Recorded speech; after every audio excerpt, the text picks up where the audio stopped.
Eu hoje vou falar um pouquinho sobre o juízo de Deus, como é que funciona, o que é o juízo de Deus, quem vai ser julgado e mais uma coisita ou outra aqui e ali. Então vamos só pedir ao Senhor Jesus para nos abençoar agora. Senhor Jesus, abençoa-nos a respeito desta verdade, para nós estarmos atentos e sermos ouvintes que não são negligentes, mas que estão atentos às tuas verdades, aos acontecimentos e a tudo o que se passa em nós, no nosso coração, mais do que atentos àquilo que se passa fora. Te pedimos, Pai. Amém. Então, a maioria das pessoas está muito preocupada com aquilo que se passa fora, as guerras e tudo mais, quando existem coisas mais importantes com as quais nos devemos ocupar, e principalmente aquelas coisas que se passam dentro de nós, não é? Porque é aí que se manifesta o reino de Deus, porque nós lemos em Lucas, creio que em Lucas 17, não se salvo erro, diz que o reino de Deus está em vós, dentro de vós. Então nós devemos nos preocupar, ocupar com aquilo que se passa dentro de nós, mais do que aquilo que se passa fora de nós. Mas em todo o caso, uma certa parte do juízo de Deus passa por aquilo que se passa dentro de nós também. Eu vou explicar. Bom, há três maneiras ou três formas de nós olharmos para o juízo de Deus, para o facto de sermos julgados. E eu vou falar dessas três. Pode ser que haja uns pequenos acréscimos a essas verdades, mas não vou prolongar sobre isso, não é? Porque não vem ao caso. A primeira forma de sermos julgados será certamente no juízo final, o dia final, quando todos se apresentarem diante do trono de Deus para serem julgados conforme as suas obras, conforme tudo aquilo que se passou, sejam obras mortas ou obras vivas. Essa é uma das maneiras, das formas do juízo de Deus. Nós seremos todos julgados no dia final, seja crente ou não. A outra forma, a outra maneira que o juízo de Deus se apresenta é na forma de Pentecostes. Nós sabemos quando Pentecostes ocorreu, quando o Espírito Santo desceu sobre as pessoas, houve aqueles que ficaram tão convictos dos pecados deles que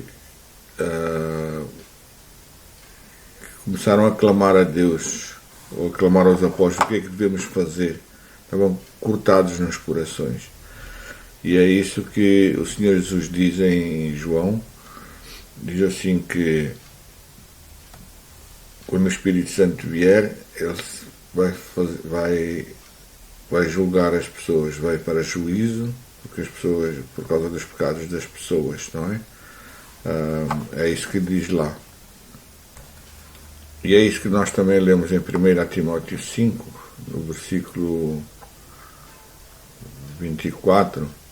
Paulo diz assim que os pecados de alguns homens são manifestos agora, não é? São manifestos agora antes do juízo final.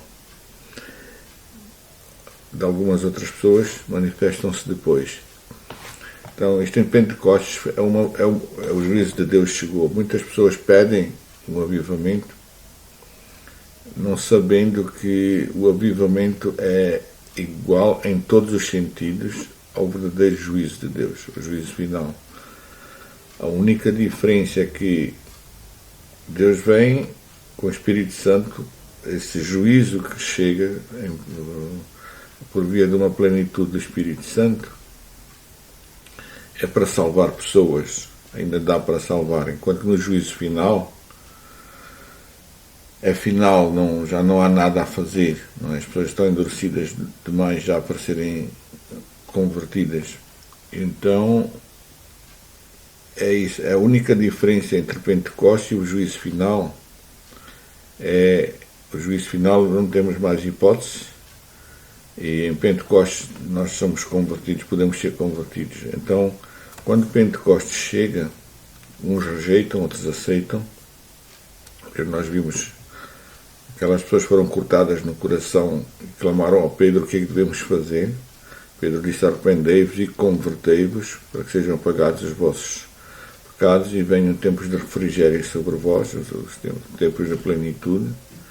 Mas depois também nós vemos aqueles que apedrejaram Estevão, também foram cortados nos corações, mas reagiram de uma maneira diferente. Eles reagiram com pedras na mão. Acabam sendo julgados por Deus para mal deles. Não é? É isso que nós lemos em Lucas, que diz lá assim que fazer uma árvore boa ou fazer a má, não é? Porque não há árvore boa que dê mau fruto e não há árvore má que dê bom fruto. Então é isto que acontece. Esta é outra maneira que ocorre o juízo de Deus, numa experiência de Pentecostes, numa plenitude do Espírito Santo. Há pessoas que dizem que quando somos cheios do Espírito Santo acontece isto, acontecem aqueles dons, acontecem não sei quando, alguns dons que nem existem sequer, e desviam as pessoas do verdadeiro sentido do batismo do Espírito Santo.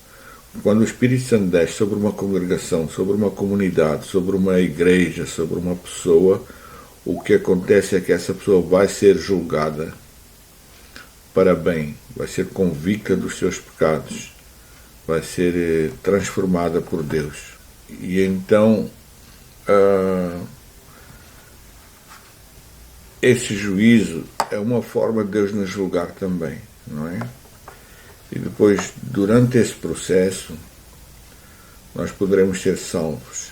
E sendo julgados em Pentecostes, ou por uma experiência de Pentecostes, segundo aquilo que Paulo diz em Coríntios, nós não seremos julgados por Deus. Porque nós passaremos pelo juízo de Deus, o juízo final, já julgados, não é? E é por isso que nós lemos também o Paulo falando lá em 1 Coríntios 11, no versículo 28 e no versículo 31, que diz lá assim: examine-se, pois, o homem a si mesmo. Quer dizer, com a luz de Deus, o homem não se pode examinar ele próprio, ele mesmo, sem que seja a luz de Deus a revelar, a acompanhá-lo, a mostrar. Então a pessoa tem que estar no ritmo da luz de Deus, tem que estar sob a luz de Deus, tem que ser iluminado e colocando as coisas na luz, não é? Colocando o seu coração na luz para que se torne visível, para que se vejam as coisas. Então é dessa maneira que o homem se deve examinar. Ele não se deve examinar a ele mesmo com a luz dele, através da luz dele, através da luz das opiniões das pessoas, mas deve ser julgado pela luz de Deus. E eu continuo no versículo 31, que diz assim: porque, ele diz lá o porque, se nós nos julgarmos a nós mesmos, ou nos julgássemos a nós mesmos, não seríamos julgados. O contexto onde Paulo está a falar isto é que ele diz lá, porque existem pecados no meio do povo, dos coríntios, é por isso que muitos não veem, outros são cegos, e acontecem muitas coisas, não é? Ele diz assim: então isso acontece por quê? Porque vocês não se julgam a vós próprios.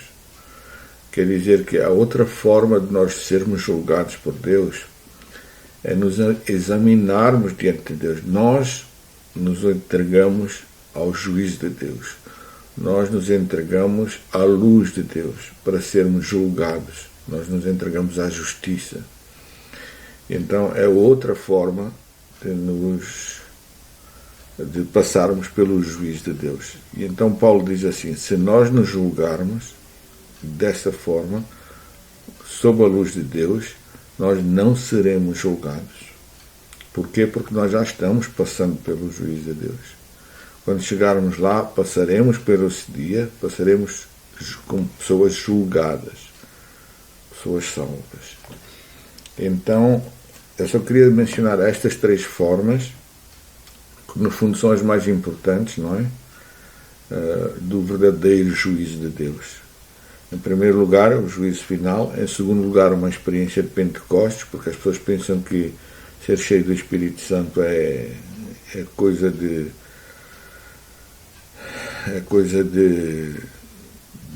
felicidade e alegria, e muitas vezes é de choro e de lágrimas, não é? Mas nós devemos passar por essa experiência se nós queremos chegar, se quisermos chegar ao dia final já julgados.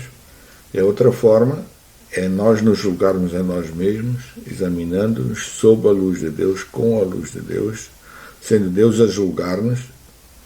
E então, se nós nos julgarmos dessa maneira, não seremos mais julgados, nem agora, nem depois. Então, nós vemos como é importante nós fazermos o nosso trabalho de casa antecipadamente, nós fazermos as coisas por Deus, com Deus, nos entregarmos à justiça de Deus, porque nós, sendo julgados, agora aniquilaremos não somente as nossas culpas, mas aniquilaremos o nosso próprio pecado, porque o pecado que é colocado na luz morre, como os vampiros quando eram colocados à luz do sol, essas lendas, não é? Diziam que ele morria. Da mesma maneira, o pecado morre quando colocado na luz de Deus. Ele perde a sua força, porque a força do pecado são as trevas. O pecado só tem força porque anda escondido. Quando o pecado é revelado, colocado na luz, ele perde a sua força. E só terá força se a pessoa quiser que ele tenha força. Então, é assim que o pecado perde a sua força espiritual. Bem, a outra questão agora aqui é que como é que vai ser esse juízo de Deus? Esse juízo de Deus vai ser justo, vai ser imparcial. Isso significa que não vai haver lá crentes e não crentes, vai haver pessoas que já passaram pelo juízo de Deus ou que não passaram pelo juízo de Deus ainda. Por isso vai ser imparcial o juízo de Deus.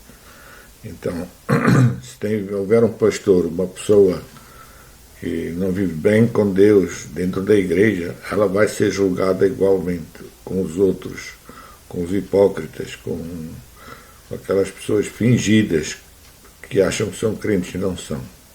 Então, é por isso que nós lemos em 1 Pedro 4, no versículo 17, que diz assim, que o juízo de Deus vai começar pela casa de Deus. E ele continua dizendo assim, e se começa pela casa por Deus, se começa por nós, olhem a palavra nós, Pedro está-se a incluir nessa palavra. Pedro está a admitir, está a assumir que ele será julgado também. Ele diz assim, porque se primeiro começa por nós o juízo de Deus, imagine só o que será daqueles que são desobedientes que são desobedientes ao Evangelho de Deus. Então, o juízo de Deus é para todos. Agora, quando chegarmos a esse juízo, ou chegamos lá já julgados, ou chegamos lá sem haver-nos julgado, porque há pessoas hoje na igreja que nunca se julgaram eles próprios, nunca expuseram os seus pecados, nunca revelaram os seus pecados, nunca confessaram os seus pecados, nunca admitiram os seus pecados, nunca exterminaram os seus pecados pela luz, não é? Essas pessoas serão julgadas igualmente como os hipócritas, porque vão ser julgados lá porque nunca se julgaram eles próprios sob a luz de Deus. Eu não estou a falar de um juízo ocasional, daquelas pessoas que se julgam ocasionalmente, eu não deveria ter feito isto. Não, é uma pessoa que está constantemente sob a luz de Deus, noite e dia, que o seu coração está exposto, está aberto à luz de Deus, busca essa luz, busca uma vivência, uma convivência com a revelação de Deus, com a convicção de Deus. Então, Deus será imparcial. Ele vai julgar os que já foram julgados, esses que já foram julgados por ele, ou por uma via de Pentecostes, ou porque se examinaram eles próprios, ou ambas as coisas, eles vão passar ilesos no juízo de Deus, mas serão julgados, e os outros também. Nós vemos, por exemplo, os 2 homens que morreram ao lado da cruz de Cristo. Muito se fala neles, a dizer que um era diferente do outro, mas nós, se formos ler com atenção a história deles, vemos que os 2 eram iguais inicialmente, mas com o decorrer das horas um mudou, porque os 2 praguejavam, os 2 gritavam, blasfemavam, mas um deles passou pelo juízo de Deus antes de morrer, e ele reconheceu: nós temos aquilo que merecemos. Esse homem julgou-se a ele próprio, viu os seus pecados, analisou a sua vida e concordou com o juízo. E foi esse que, depois que clamou ao Senhor Jesus, disse: Senhor, lembra-te de mim quando entrares no teu paraíso. Então, há que passar pelo juízo de Deus, não é? E o Senhor Jesus será imparcial.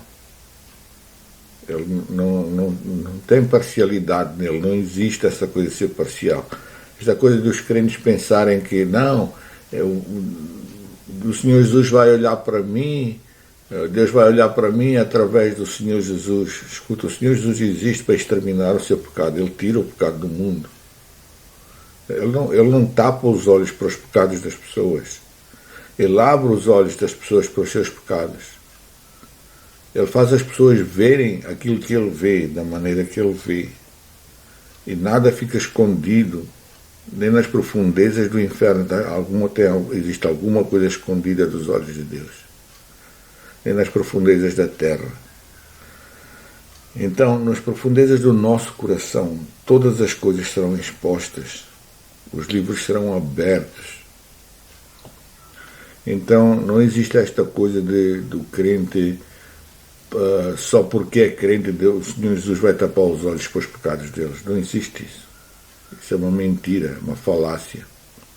O Senhor Jesus julga os nossos pecados, transforma os nossos corações em vida, aqui. E dá-nos a vida eterna aqui ainda. A vida eterna começa aqui agora, é uma vida constante, normal, sem altos e baixos, permanente. Então, isto a respeito de quem é julgado e qual será o juízo de Deus, não é? O que é que significa o juízo de Deus. Agora, eu queria falar um pouquinho sobre o que é que Deus vai julgar em nós. Através do que seremos julgados. Nós não seremos julgados por aquilo que fazemos. Nós seremos julgados pelo fruto que é produzido por aquilo que somos, por aquilo que fazemos. É o fruto que vai determinar o juízo que vai cair sobre nós. É por isso que nós lemos em vários lugares. Lemos, por exemplo, em Mateus 3, versículo 10, que diz lá assim: o machado está posto à raiz das árvores. Toda árvore que não produz bom fruto é cortada e lançada no fogo. Então, nós vemos que aqui o que determina o sermos cortados ou não é o fruto da nossa vida. Mateus 7,19 diz a mesma coisa, né? A árvore que não produz bom fruto é cortada e lançada no fogo. João 15, Jesus diz a mesma coisa. A árvore que não dá fruto o ramo que não dá fruto é cortado, jogado fora, seca. Mateus 13 também fala um pouco do fruto, não é? E nós lembramos também de Mateus 21 sobre a figueira que não dava fruto. Quer dizer, mas há tantos anos que eu venho aqui cuidando, buscando fruto nesta figueira, então vamos mandá-la cortar. E porquê? Porque não tinha fruto. Então, esta questão do fruto é bastante importante, é muito pertinente, porque nós seremos julgados pelo fruto que produzimos. Ora, o que é o fruto? O fruto é algo que nasce de uma relação, de um relacionamento. Por isso é que se chama fruto, não é? A semente para dar fruto tem que estar colocada na terra, tem que levar água, essas coisas todas. Nós, para produzirmos o fruto de Deus, temos que ter uma comunhão com Deus, porque senão não produziremos fruto. Nós vamos fazer coisas, nós vamos ler a Bíblia, vamos orar, vamos fazer muita coisa, pensando que estamos a fazer o que é certo, enganando-nos a nós próprios, não é? E não é que seja errado orar, porque há o orar e ler a Bíblia produzindo fruto, e há o orar e ler a Bíblia sem produzir fruto. Então,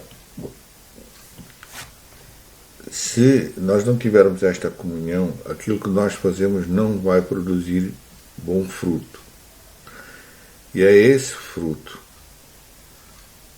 ou fruto mau, ou fruto bom, ou a ausência de fruto, é que nos julgará no dia final, porque isso só mostra, isso prova que tipo de relacionamento é que nós temos com Deus, não é? Porque se nós tivermos um bom relacionamento com Deus, se a nossa vida estiver limpa, andarmos com Ele conosco, produziremos fruto. E aquelas partes em nós que não produzem fruto, vão ser podadas para produzir mais fruto ainda. E quando o Senhor Jesus fala aqui em João 15, por exemplo, ele diz lá: eu sou a videira, vocês são as varas. Quem está em mim, eu nele, vai dar muito fruto, porque sem mim nada podeis fazer. O que é que ele quer dizer? Ele quer dizer que os discípulos chegaram a um ponto que sem ele não poderiam fazer mais nada. Quer dizer, antigamente, quando viviam no mundo, eles faziam muita coisa. Produziam frutos maus. Mas o Senhor Jesus mexeu, João Batista mexeu com eles, depois o Senhor Jesus mexeu com eles, tratou-os, lidou com eles, e eles chegaram a um ponto que sem Jesus não sabiam mais o que fazer, não conseguiam produzir mais nada. Não conseguiam nem ir para a esquerda nem para a direita, ficavam à toa sem Deus. E é isso que acontece, por exemplo, aconteceu por exemplo com um dos salmistas que diz: Senhor, quem tenho eu na terra senão tu? Quem tenho eu nos céus senão tu? Não posso viver mais sem ti, não é? Porque chegou a esse ponto, a pessoa chegou a um ponto de não conseguir mais viver sem Deus.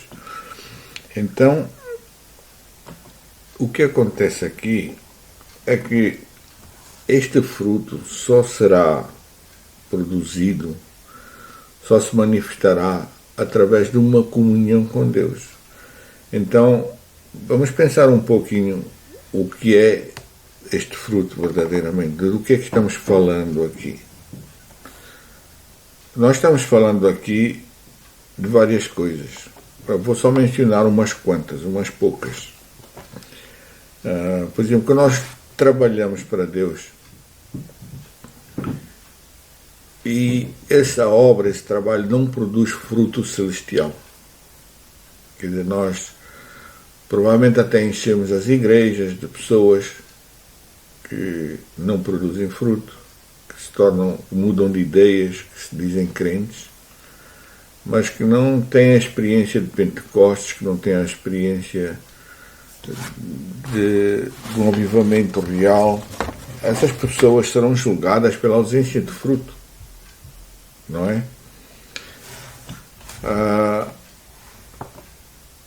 Há muitas maneiras de nós nos julgarmos a nós próprios, porque nós também, se Deus nos julga por causa do fruto, da ausência do fruto, ou do fruto ser mau ou bom, dessas três coisas, é nesse sentido que nós nos devemos examinar também. Nós devemos examinar e dizer, será que a minha oração é ouvida? Então, o Senhor Jesus em João 15, quando falou de produzir fruto, ele falou na oração também. Não só na oração, nós sabemos que é muito vasto o significado destas palavras, mas ele falou, por exemplo, na oração. Diz lá, por exemplo, se vocês estiverem, lembra que ele diz assim, aquele que está em mim e eu nele produzirá muito fruto. Ele diz no versículo 7 de João 15, ele diz assim, se vocês estiverem em mim, a mesma coisa, as minhas palavras em vós, se elas estiverem lá, se nós tivermos essa comunhão com Jesus, tudo aquilo que vocês pedirem vos será feito. Porque nos será feito conforme a palavra de Deus, conforme a vontade de Deus, porque aquilo que começa a viver dentro de nós é a vontade de Deus, está conforme a vontade de Deus. Então, Deus vai atender a essas orações. Então, quer dizer que a oração que não é atendida não está produzindo fruto. Então, nós, quando nos julgarmos a nós mesmos, temos de ser sinceros, honestos com nós próprios, conosco. E vamos dizer assim, Senhor, mas Jesus, há certas orações que não estão sendo ouvidas, parece que eu estou falando sozinho. Essa oração não está produzindo fruto.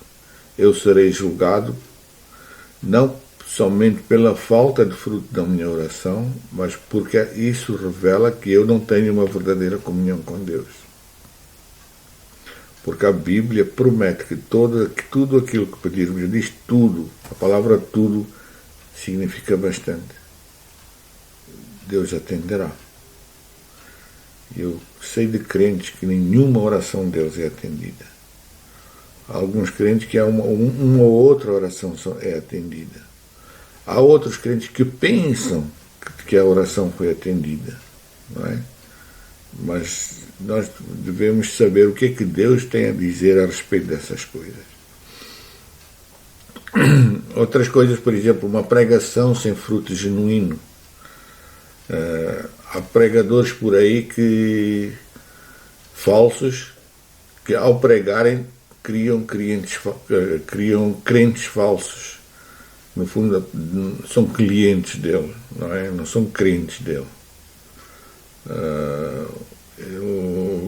Começa a vender promessas e eles a comprarem promessas, ou seja de que maneira for, ou começam a acreditar naquilo que o pastor diz. Então a gente está a falar de fruto genuíno, como aquele que aconteceu em Pentecostes, que as pessoas começaram a bater no peito, dizer, Senhor, Pedro, João, o que é que nós podemos fazer? Arrependimento genuíno. Também vemos que aqueles que apedrejaram Estevão também é um fruto da verdadeira pregação, porque o Senhor Jesus, quando a sua presença se manifesta,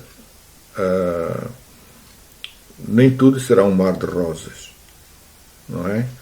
Aliás, o Senhor Jesus diz em Lucas 11, salvo erro, por ali, sei que é o versículo 49, o Senhor diz assim, olha, não pensem que as coisas vão correr da maneira que vocês pensam, porque eu vim trazer divisão entre pai e mãe, entre filho e filha, entre pastor e crente. Ele veio trazer uma espada que divide a verdade da mentira, que separa a verdade da mentira, faz divisão entre as águas, não é? Faz divisão entre a luz e as trevas. Então, ele não veio trazer propriamente paz universal, aquele que as pessoas acreditam. Não, ele veio trazer divisão entre a luz e as trevas. Porque desde o primeiro passo da criação, a primeira coisa que Deus fez foi separar a luz das trevas. E continua fazendo isso. Então, quando não há arrependimento genuíno, eu estou a falar de uma coisa genuína, das pessoas confessarem seus pecados, de devolverem aquilo que roubaram, de pedirem perdão a quem magoaram, exporem as suas próprias mentiras. Eu menti aqui e ali, eu vai pedir perdão. Um arrependimento genuíno, se isso não ocorre dentro de uma igreja, significa que não existe fruto nessa pregação. Não é? Então, o pastor, ou o pregador, ou o evangelista, que se encontra nessa situação, ele deve se analisar a ele próprio para ver onde é que está o problema. O que é que impede que Deus se manifeste, ou a favor ou contra as pessoas que o ouvem. Não é? Porque existem pessoas que vão apedrejar a verdade e há outras que vão abraçar a verdade. Né? Isso é fruto de uma pregação genuína. Então, esse fruto precisa existir. Se não existir esse fruto, essa pessoa será julgada. Não é? É por isso que Paulo fala lá também que a vida dele precisa produzir fruto, porque se ele não pode viver a vida dele, pregar uma coisa que ele próprio não experimenta, não vive. Porque senão ele será posto de lado, será julgado, será rejeitado por Deus, não é? Então, a pregação. Outra área, eu estou a falar só de poucas coisas para dar exemplos, mas existem muitos exemplos, não há maneira de falar em todos eles. Mas vou só mencionar aqui como se fossem umas dicas, não é? Outra coisa é uma pessoa que luta com ou contra vários pecados na sua própria vida e não vence. O Senhor Jesus prometeu libertar essa pessoa do pecado. Então, se ela não é atendida, se ela não é liberta, não importa se esses pecados são confessados com outras pessoas ou sozinho, mas a pessoa precisa ter acesso ao poder da graça de Deus. Se isso não acontece, essa luta não está produzindo fruto. Então, seremos julgados pela falta de fruto na nossa vida. Porque o Senhor Jesus liberta verdadeiramente dos pecados. Então, se a nossa luta é inútil, se nós lutamos contra os nossos pecados e não vencemos, se nós não conseguimos depois distinguir entre a tentação e entre pecado, entre transgressão e tentação,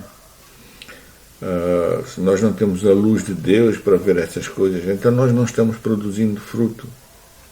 E nós seremos julgados pelo fruto, ou pela ausência do fruto.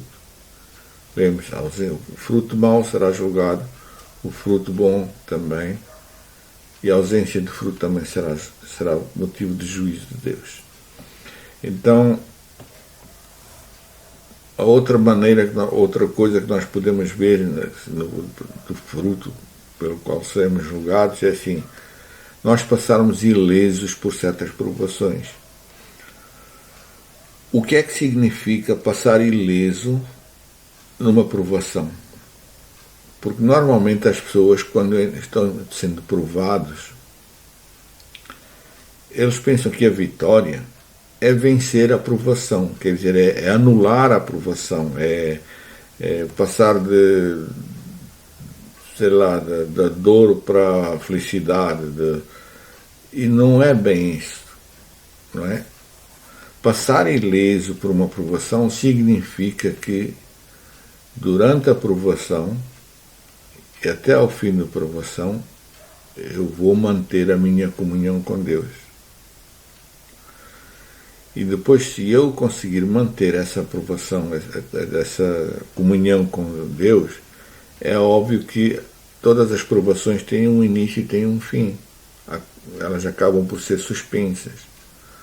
Porque só me veio a verdadeira aprovação que vinda de Deus, só veio fortalecer a minha fé, veio fortalecer o meu conhecimento, a minha comunhão com Deus, não é? Então, ser vencedor, não é vencer propriamente, não é lutar contra a aprovação, é lutar com o coração para eu me manter em Deus, aconteça o que acontecer. Então, terminar com Deus é ser vencedor. Não é vencer a provação. Então, se eu passar ileso na provação, significa que eu estou produzindo fruto. Existe fruto bom. E esse fruto será galardoado, porque será julgado. Quando Deus julga o que é bom, dá galardão. Quando julga o que é mau, dá o galardão próprio, quer dizer, dá o castigo adequado. E na ausência de fruto também castiga. Por quê? Porque castiga na ausência de fruto, porque não existe desculpa para não produzirmos fruto, estando Deus tão perto. Existem razões para não produzirmos fruto, mas não existem desculpas. Não é? Deus pode nos curar, Deus pode nos limpar a vida, Deus pode tirar o nosso pecado para podermos ter uma comunhão com Ele, para produzirmos fruto, porque não há nada que possa ser produzido para o céu sem a cooperação, sem que Deus esteja junto. Não é? Ninguém edifica uma casa. Se alguém tentar edificar uma casa sem Deus, edifica em vão. Quer dizer que não edificou. O Senhor Jesus disse aqui, se vocês não juntarem comigo, estão espalhando.